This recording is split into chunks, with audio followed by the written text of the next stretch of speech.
Friends ആരും ഇല്ല. ചില ആക്ടേഴ്സ് കെട്ടിപ്പിടിച്ചിട്ട് എന്താടാ നീ എത്ര നാളെ നീ എന്നെ വിളിച്ചോ.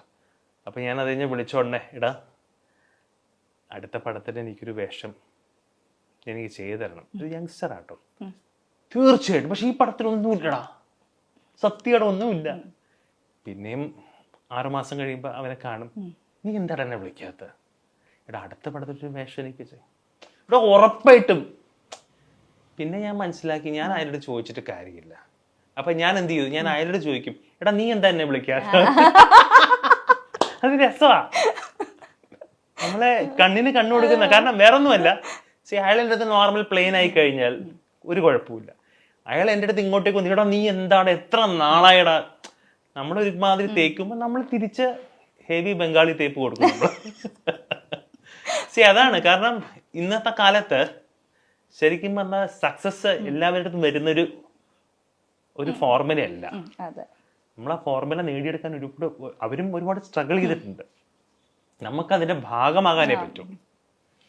ഇപ്പൊ ഇത് മനസ്സിൽ തട്ടിയാണ് ഒരുപാട് പറഞ്ഞെന്നറിയാം. ഇതുപോലത്തെ ഇൻസിഡൻസ് ഒരുപാട് ഉണ്ടായിട്ടുണ്ട്. ബാക്ക് സ്റ്റാബിംഗ് ഒക്കെ ഈ പറഞ്ഞ പോലെ ഈ ഇൻഡസ്ട്രിയുടെ ഏറ്റവും വലിയൊരു പ്രോബ്ലം ആയിട്ട് ഒരുപാട് പേര് പറഞ്ഞിട്ടുണ്ട്. അതിന്റെ വിക്ടിം ആയിട്ടുള്ള ആൾക്കാരാണ്. അങ്ങനെ എന്തെങ്കിലും? ഞാൻ വിക്ടിം ആയിട്ടൊന്നും ആളൊന്നുമല്ല. ഞാൻ അവനെ ബാക്ക് സ്റ്റാബ് ചെയ്ത എനിക്ക് പ്രശ്നമൊന്നുമല്ല. കാരണം ഞാൻ ശരിക്കും പറഞ്ഞാൽ ഇതിന്റെ തുടക്കമൊക്കെ ചെയ്യുമ്പോൾ ഞാൻ ഈ ബാഗൊക്കെ പാക്ക് ചെയ്ത് ഞാൻ ഇവിടുന്ന് കേരളം വിട്ട ആളാണ്.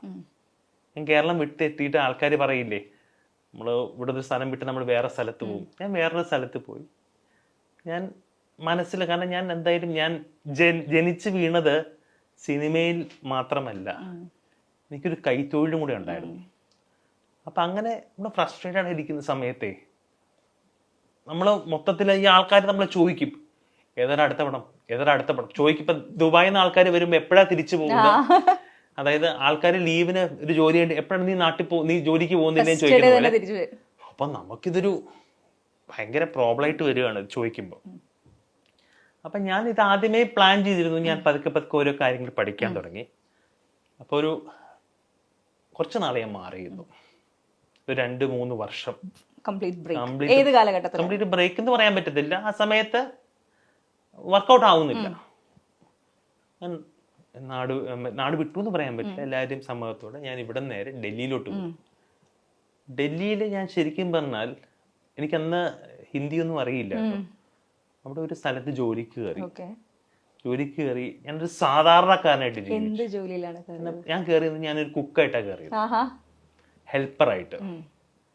അവിടുന്ന് കാര്യങ്ങളൊക്കെ, അവിടുത്തെ ഫുഡ് പഠിക്കുകയല്ല, ഇവിടെ തൊലിക്കട്ടി എന്ന് പറഞ്ഞ സാധനം പഠിച്ചു, ജീവിക്കാൻ പഠിച്ചു. എനിക്ക് അന്ന് ഇല്ലാത്ത കൊണ്ട്, ഇപ്പൊ ആൾക്കാർ പറയുന്നത് ഇല്ലാത്തതുകൊണ്ടൊന്നും അല്ല പോയത്. കാരണം നമുക്ക് എൻ്റെ ഡിഗ്രി കഴിഞ്ഞിട്ടാണ് തോന്നുന്നത്, നമുക്ക് ചില ജീവിതങ്ങളിൽ കുറച്ച് ഫ്രസ്ട്രേഷൻ വരുമ്പോൾ ഒന്നെങ്കിൽ നമ്മുടെ റൂട്ട് തെറ്റി ഡ്രഗ്സോ മദ്യപാനം, ഞാൻ വേറൊരു ആംഗിളിൽ അതിനെ ഫൈറ്റ് ചെയ്തു. ഞാൻ വേറൊരു ആംഗിളിന് അതിനെ ചെയ്തു. തിരിച്ചു വന്നപ്പോൾ കുറച്ച് കരുത്തുള്ളൊരു മനുഷ്യനായി. മറ്റേതാകുമ്പോൾ ഭയങ്കര ഇളവായിരുന്നു. ശരിക്കും പറഞ്ഞു സോ ടെൻഡർ. ഞാൻ ഭയങ്കര വിഷമിക്കും. ഇപ്പം ബോധടല്ല.